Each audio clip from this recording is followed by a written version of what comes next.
নমস্কার, আমি নবনীতা। আমার নতুন একটি ব্লগে আপনাদের অনেক স্বাগত। আজকে রবিবার, তাই ডোডোর পাপা বাড়িতেই রয়েছে। তাই সকালবেলা উঠেই আগে ঠাকুরের জন্য গেল ফুল আনতে। এরপর আমি চা বসালাম আর ছেলেকে দিলাম একটু ভেজানো বাদাম। সকালবেলা উঠেই ওকে আগে বাদামটা দিলাম। ওই একটু কাজু কিশমিশ, চিনেবাদাম, ছোলা আর মুগ কড়াই এগুলো ভিজিয়ে রেখেছিলাম রাতে, সেগুলোই ওকে দিলাম। আর ও চামচ দিয়ে খেতে খেতে আমার সাথে আমার পেছনে লাগছে। যদিও কাজু কিশমিশটা বেছে খেয়ে নিচ্ছে, আর ভেজানো মুগ কড়াই, ছোলা আর চিনেবাদাম এগুলো ফেলে রেখে দেবে। আমি জানি, তাও ওকে একই বাটিতে দিলাম।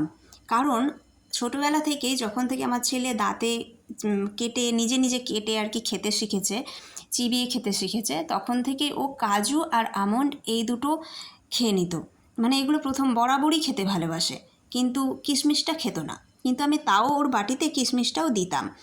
দিতে দিতে দেখি এখনও কিশমিশটা খেতে শিখে গেছে এবং ভালোবেসে খায়। তাই ও এখন কাজু কিশমিশ খাচ্ছে। তার সাথে আমি চিনেবাদাম, ছোলা, মুগ কড়াই এগুলো দিয়েছি। জানি ও খাবে না, কিন্তু দেখতে দেখতে একদিন ঠিক খেতে শিখে যাবে, বুঝতে পারবে যে ওগুলোরও স্বাদ কীরকম। আর আজকে একটু দুপুরে বেগুন দিয়ে, আলু দিয়ে, মাছ দিয়ে ঝোল করব, আর তাতে একটু টমেটো দেব, আর উচ্ছে ভাজা। আর এদিকে মাছগুলো ভেজে তুলে রেখেছি, ভাতটা হয়ে গেছে। প্রেসার কুকারে দিয়েছি ওল সেদ্ধ করতে। আর কড়াই যেহেতু মাছটা ভেজে তুলে রেখেছি, তাই কড়ার তেলটা কালো মতো হয়ে গেছে, কিন্তু একেবারে চুঁয়ে যায়নি, তেলটা একটু কালো লাগছে।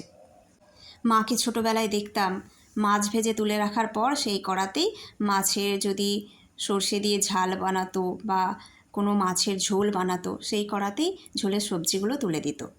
আমি ঝোলের সবজিটা তুলে দিলাম, তার আগে আমার ছেলের আগে ঝোলটা বসিয়ে নিই। অল্প একটু তেল দিয়ে একটু ঝিঙে, পেঁপে, আলু অল্প একটু নেড়ে তাতে পরিমাণ মতো নুন, হলুদ আর একটু জিরে গুঁড়ো দিয়ে জল ঢেলে মাছটাও দিয়ে দেব, দিয়ে ওর দুটো সিটি মেরে দেব। আর একটু থানকুনি শাক দিয়েছি। এবার প্রেসার কুকারের মুখটা বন্ধ করে ওর দুটো সিটি দিয়ে ওর ঝোলটা নামিয়ে রাখবো। এই ঝোলটাতে গোলমরিচের গুঁড়ো এবং মৌরির গুঁড়ো দিলেও ভালো লাগে, আমি দিই অন্য সময়, কিন্তু আজকে আমি শুধু জিরে গুঁড়ো দিয়ে পাতলা করে ওকে ঝোল বানিয়ে দেব। আর ওর ঝোলটায় দুটো সিটি উঠে গেছে। এই সিটি উঠতে উঠতে আমি একটা কাজ গুছিয়ে নিই। এই মশলার কৌটোটা কালকে ধুয়ে রেখেছিলাম, আজকে একটু মশলাগুলো গুছিয়ে নিলাম। আর এদিকে মাছের তেলটাতেই কালো জিরে, কাঁচা লঙ্কা, পেঁয়াজ ফোড়ন দিয়ে আলুগুলো তুলে দিয়ে, তাতে আলুগুলো ভাজা ভাজা হয়ে যেতে তাতে বেগুনটা তুলে দিলাম। এবার এদিকে ওলটা প্রেসার কুকার থেকে বের করে রেখেছিলাম, ঠান্ডা মানে একটু গরম গরমই ওলটা মাখতে হয়। তো ওলটা একটু বেশি করে সর্ষের তেল, কাঁচা লঙ্কা আর নুন, পরিমাণ মতো নুন দিয়ে মেখে ভাতের হাঁড়ির ভেতরেই রেখে দেবো, যাতে খাওয়ার সময় ওলটা গরম থাকে। আর এদিকে মাছের ঝোলটাতে পরিমাণ মতো নুন, হলুদ এগুলো দিয়ে তাতেই সানরাইজের মাছের ঝোল মশলাটা দেবো আজকে। আর একটু জিরে গুঁড়োও দিয়েছি। দিয়ে আমাদের ঝোলটায় জল ঢেলে দিলাম। আর এদিকে আমার ছেলের ঝোলটা হয়ে গেছে, ওকে আগে ভাতটা খাইয়ে দিই। এখন প্রায় ওই 1:30 মতো বাজে। ওকে খাওয়ানোর পর আমি এই যে পেঁপের চাটনিটা করতে এলাম। তেলটা অল্প গরম হয়ে গেলে আমি এতে 5 ফোড়ন আর একটা শুকনো লঙ্কা গোটা দেব। শুকনো লঙ্কাটা ফাটিয়ে দিলে চাটনি ঝাল হয়ে যায়, তাই জন্য আমি গোটা দেব। আর এদিকে পেঁপেটা ভালো করে খোসা ছাড়িয়ে ধুয়ে গ্রেট করে রেখেছিলাম। পেঁপেটা ফোড়নটা দেওয়ার পরে পেঁপেটা তুলে দিলাম। পেঁপেটা অল্প একটু নাড়াচাড়া করব, করে এতে পরিমাণ মতো নুন আর হলুদ দেব। তবে হলুদটা কিন্তু আমি আজকে ভুলবশত দিয়েছি। তার কারণ বলি, পেঁপে চাটনিটা আমি আগে অনেক বানাতাম, অনেক দিন বানানো হয়নি, প্রায় ভুলে গেছি। ডোডোর পাপা এখন বললো একটু পেঁপের চাটনি করো আজকে, আর আমি হলুদ দিয়ে ফেলেছি। যাই হোক, খারাপ লাগবে না, কিন্তু হলুদটা না দিলেও হয়। আর একটু পেঁপেটায় চাটনিতে একটু কাজু কিশমিশ দেবো, আর গুড় দিয়ে চাটনিটা বানাবো। গুড়, কাজু কিশমিশ এগুলো দিয়ে দিয়েছি। তবে চাটনিটাতে একদম জল দেব না।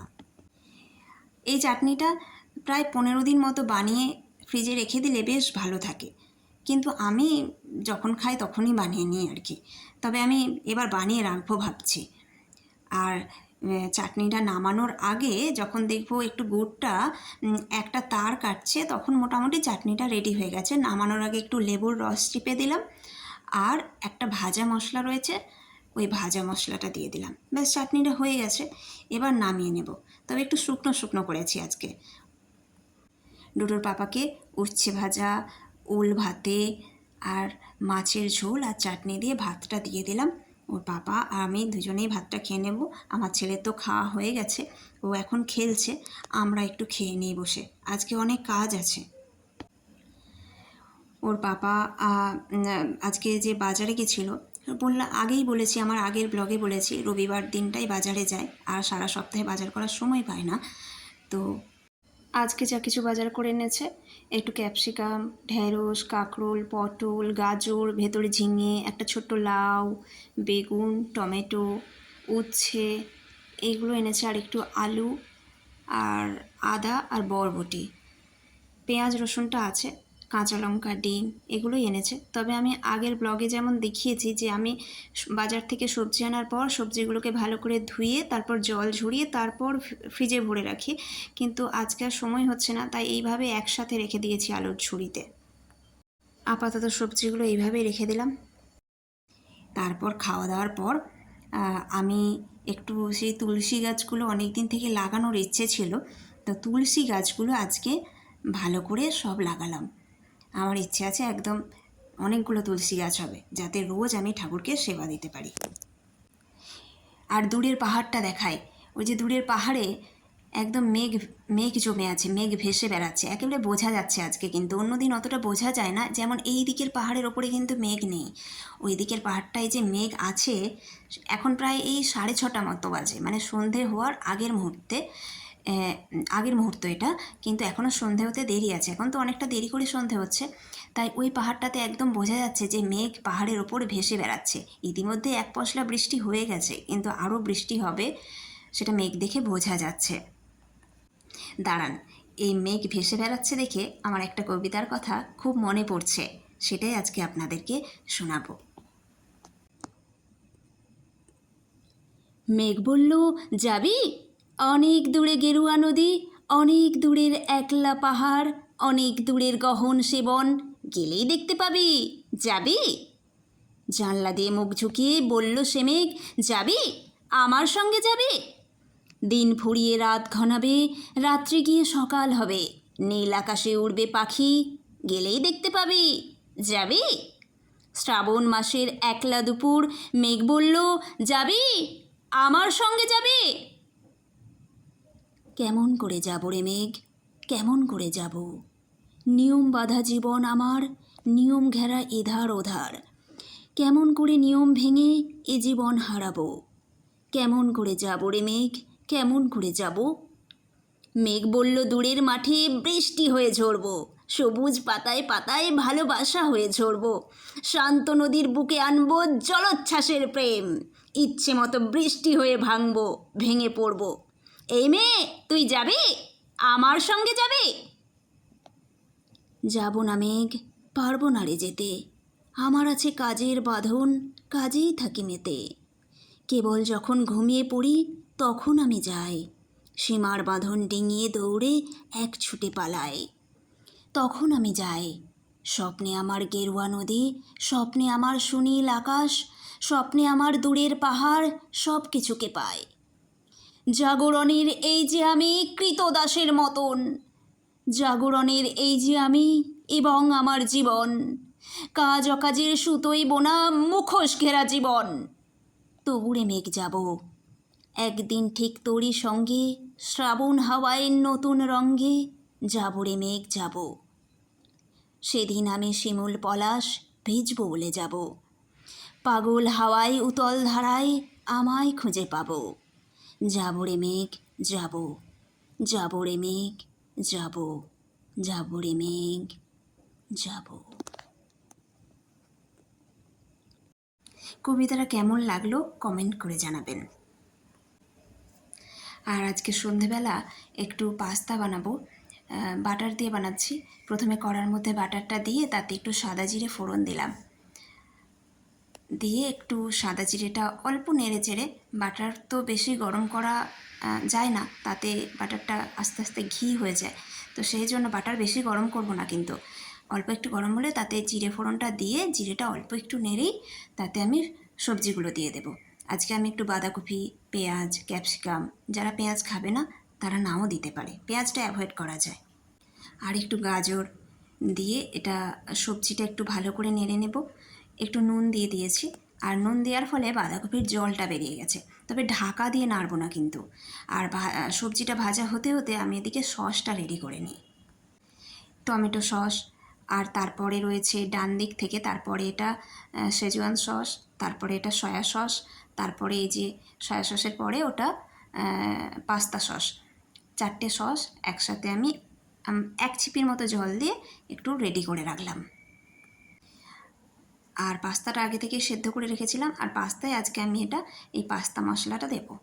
অনেক রকমের পাস্তা মশলা পাওয়া যায়, আমি এখানে যেটা পেয়েছি সেটাই দিচ্ছি। সানরাইজেরটাও ভালো হয়, সানরাইজের যে পাস্তা মশলাটা আছে ওটাও বেশ ভালো। তারপরে সবজিগুলো ভাজা হয়ে গেলে পাস্তাটা তুলে দেব। পাস্তাটা দেওয়ার আগে আমি সবজির মধ্যেই পাস্তা মশলাটা দিয়ে দিয়েছি।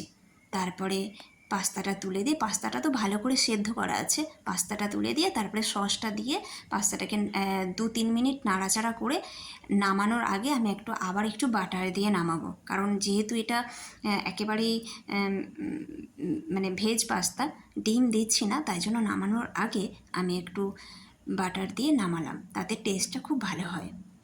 যাই হোক, ডোডোর পাপাকে পাস্তাটা দিয়ে দিলাম, আমরাও খেলাম। সন্ধ্যাবেলা খাওয়ার পর ছেলেকে একটু পড়তে বসালাম, তারপর আবার রাতের রান্নার দিকে এগিয়ে গেলাম। আজকে রাতে একটু আলুর পরোটা বানাচ্ছি। আলুটাকে প্রেসার কুকারে সিটি মেরে রেখেছি। এবার কড়ার মধ্যে একটু শুকনো লঙ্কা আর সাদা জিরে ফোড়ন দিয়ে তাতে পেঁয়াজ কুচি, টমেটো কুচি আর কাঁচা লঙ্কা কুচি দিলাম। একটু ভালো করে এই টমেটো, পেঁয়াজ এগুলো একটু ভালোভাবে নরম হয়ে আসলে আলুটা এতেই দিয়ে দেব।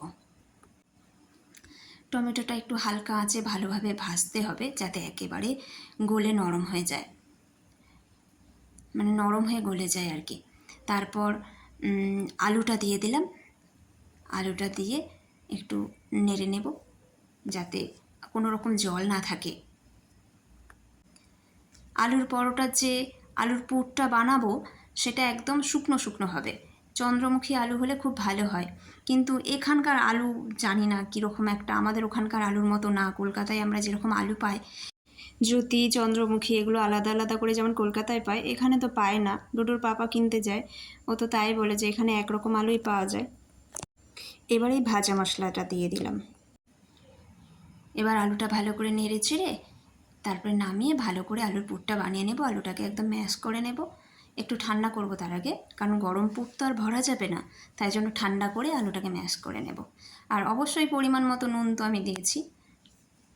আর এই আলুর পরোটার পুরে আর হলুদ বা অন্য মশলা কিছু লাগে না। ভাজা মশলাটাই এর আসল মশলা আর কি। এদিকে আটাটা মেখে লেচি করে রেখেছি, কিন্তু নর্মাল রুটি যেরকম বানায় তার থেকে আলুর পরোটার লেচিটা অনেকটা বড় হবে। আর এদিকে পুরটা ভালোভাবে রেডি করে নিয়েছি, একেবারে জল ছাড়া। তারপর মানে আলুটা যদি একটু জল প্যাচপ্যাচে হয়ে যায় তাহলে পুর ভালোভাবে ভরা যাবে না, ফেটে যাবে। আলুর পুরগুলো আস্তে আস্তে ভরে নিয়েছি। এবার তেল দিয়ে ভালোভাবে ভেজে আটা দিয়ে বেলবো না, তেল দিয়ে বেলবো আজকে। তেল দিয়ে ভালোভাবে বেলে তারপরে আস্তে আস্তে ভেজে নেব। এটা প্রথম পরোটা, দিতে গিয়ে একটু গন্ডগোল হয়ে গেছে, তাই জন্য একটা দিক গুটিয়ে গেছে।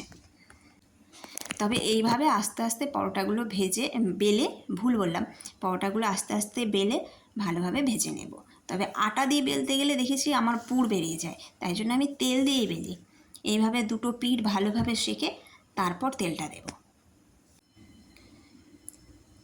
পরোটাগুলো বেশ চেপে চেপে সুন্দরভাবে ভাজতে হবে, একেবারে মানে ভালোভাবে ফুলে যায় পরোটাগুলো। ভালোভাবে চেপে চেপে বেশ ভাজলে সুন্দরভাবে ফুলে যায়।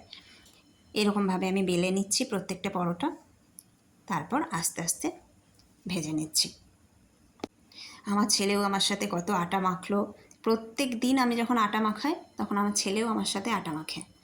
ও কিছুটা কাজ করে, বলে মাম্মা আমি তোমাকে হেল্প করছি। আচ্ছা হেল্প কর বলে ও আমার দুটো তিনটে বাসন নিয়ে তাতে আটা মেখে তাকে নোংরা করে আমাকে হেল্প করে। এইভাবে একে একে সব আলুর পরোটাগুলো ভেজে নিলাম। আমার ছেলেকেও খেতে দিয়ে দিয়েছি, আমরাও এবার খেয়ে নেব। ডোডোর পাপাকে দিচ্ছি। ফ্রিজে একটু ধনেপাতার চাটনি করে রেখেছিলাম সকালে, সেই চাটনি দিয়েই আজকে আলুর পরোটাটা খাবো। তবে ধনেপাতার চাটনির রেসিপিটা আমি অন্য একটা ব্লগে বলবো, কারণ আজকের ব্লগে বলতে গেলে ব্লগটা অনেক বড় হয়ে যাবে।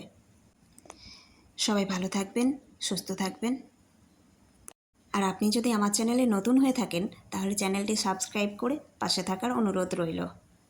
আর ভিডিওটি ভালো লাগলে একটা লাইক করে দেবেন। সবাই ভালো থাকবেন। খুব তাড়াতাড়ি দেখা হচ্ছে আমার পরের একটি ব্লগে। Bye bye.